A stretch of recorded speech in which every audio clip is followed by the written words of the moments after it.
তোমরা সবাই কেমন আছো? আশা করছি ভালো আছো আর সুস্থ আছো। যারা যারা আমার ব্লগ চ্যানেলটা দেখছো তাতে বুঝতেই পারছো আমি মানসিক দিক থেকে খুব একটা সুস্থ মানে শান্তিতে নেই।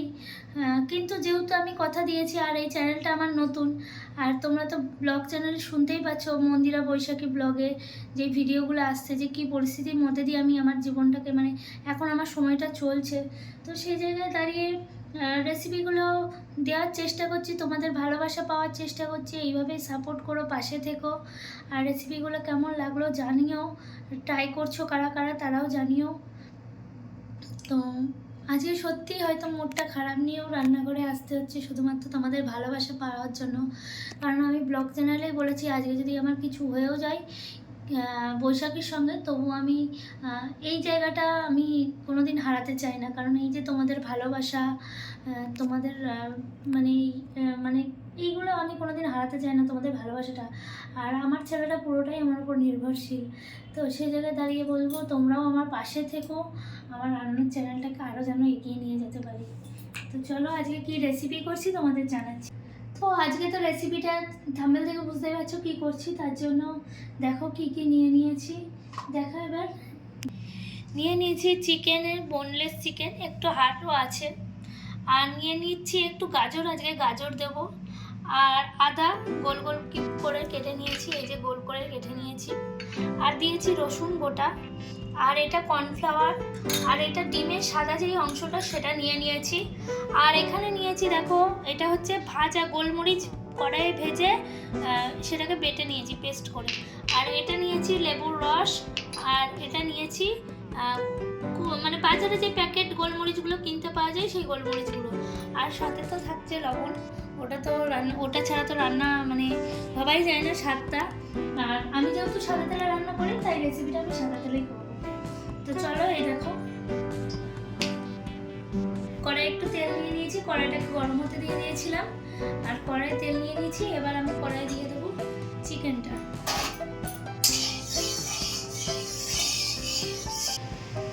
তো কড়াইয়ের তেলটা গরম হয়ে গেছে, এবার আমি চিকেনের পিসগুলো দিয়ে দিচ্ছি। এটা একটু হালকা করে ভেজে নেবো।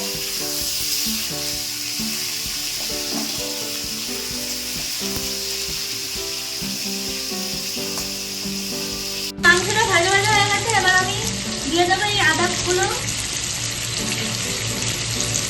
আর এই রসুনটা দিয়ে দিলাম। আর দিয়ে দেবো পরিমাণ মতন জল, 1 কাপ, 2 কাপ, 3 কাপ, 4 কাপ।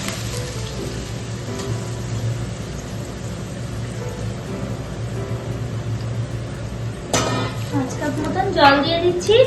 এবার আমি এটাকে নাড়াচাড়া করে, তো এই দেখো চিকেনের জলটা ফুটছে, এবার আমরা চিকেন কটাকে তুলে নেব।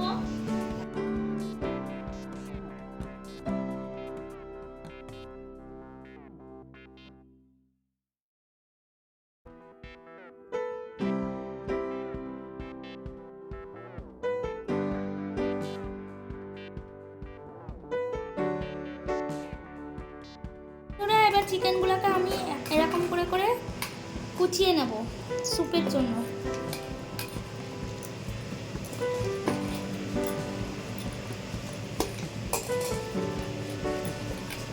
কারণ এখন গরমটা হাত দিলে তো এখন হাতে ছ্যাঁকা লাগবে, তাই জন্য চিকেনগুলোকে দুটো চামচের দ্বারা এরকম ধরে ধরে আমরা চিকেনগুলোকে এরকম কুচি কুচি করে নেব।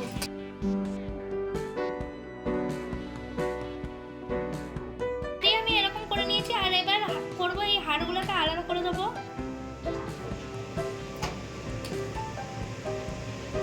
আর দেখতেই পাচ্ছ চিকেনগুলোকে কেমন করে নিয়েছি।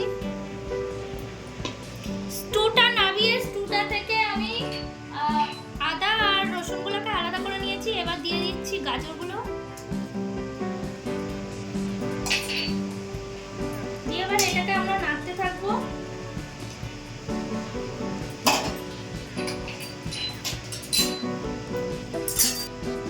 আর দিয়ে দেবো পরিমাণ মতন লবণ।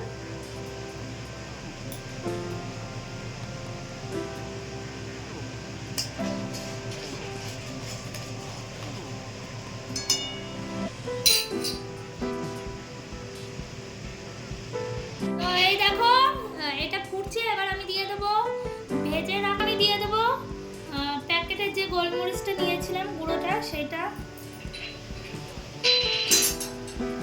আর দিয়ে দেবো লেবুর রসটা।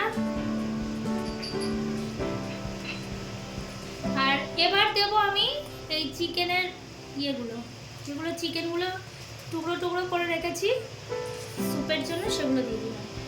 তো এবার আমি দিয়ে দেবো মানে বাড়িতে যেই গোলমরিচটা ভেজে গুঁড়ো করে নিয়েছিলাম সেই গুঁড়োটা আমি দিয়ে দিচ্ছি।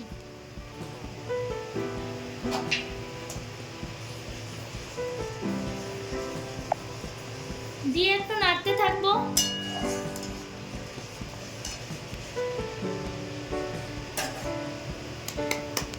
আর এই দেখো যে কর্নফ্লাওয়ারটা আমি নিয়েছিলাম, 1-2 চামচের একটু কম নিয়েছিলাম কর্নফ্লাওয়ারটা, আর সেটাকে দেখো ঠান্ডা জল দিয়ে এরকম ভাবে গুলিয়ে নিচ্ছি।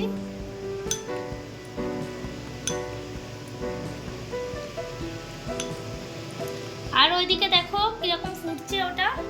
এবার আমি একটু একটু করে এটা দিতে থাকবো আর এটাকে নাড়তে থাকবো। এক হাতে আমরা এটা দেবো আর এইটা নাড়তে থাকবো।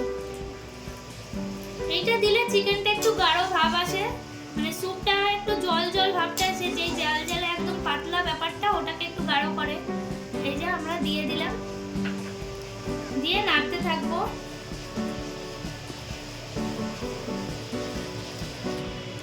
তো এই দেখো একটু ফুটছে, আমি তাই গ্যাসটাকে একটু আস্তে দিয়ে দিলাম। এবার দিয়ে দেবো আমি এটার মধ্যে এই যে ডিমের সাদা অংশটুকুনি দেবো আর নাড়তে থাকবো,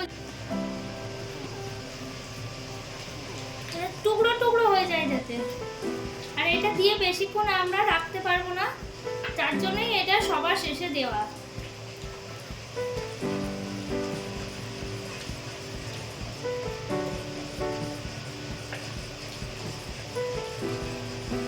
দেখো কিরকম ভাবে নাড়ছি, ঠিক এরকম ভাবে নাড়লে ডিমগুলো এরকম ছোট ছোট হয়ে যাবে, ছোট ছোট হয়ে যাবে ডিমগুলো। এই যে এরকম হয়ে যাবে। আমি একটা ডিমের সাদা অংশ দিয়েছি, চাইলে তোমরা 2টো ডিমের সাদা অংশও দিতে পারো। আমি এই ডিমের ব্যাপারটাকে অল্প চেয়েছি তাই একটাই দিয়েছি সাদা অংশ, যেহেতু আমার চিকেনটা আজকে বেশি আছে। আর তোমরা চাইলে 2টোও সাদা অংশ দিতে পারো ডিমের, কিন্তু হলুদ অংশটা দেওয়া যাবে না কিন্তু। তো চলো আমার স্যুপটা তৈরি হয়ে গেছে, এবার আমি নামিয়ে নেবো।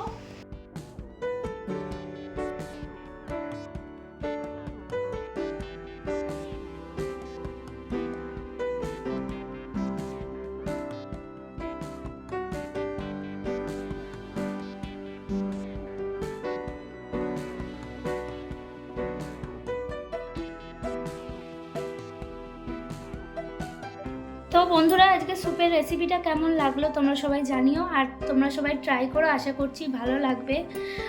সেইভাবেই বানানো একদম ঘরোয়াভাবে। আর তোমাদেরকে তো বলেইছি একদম ঘরোয়াভাবেই করতে চাই, 8 থেকে 80 আমরা সকলেই খেতে ভালোবাসি। আর যেটা তোমাদের বলা আরও একবার বলছি যে তোমরা প্লিজ আমার পাশে থেকো, আমাকে সাপোর্ট করো যেন এগিয়ে যেতে পারি, আর তোমাদের ভালোবাসায় যেন ছেলেটাকে মানুষের মতন মানুষ করে তুলতে পারি। তো ভিডিওটা এখানেই শেষ করছি, ততক্ষণ পর্যন্ত তোমরা ভালো থেকো, সুস্থ থেকো।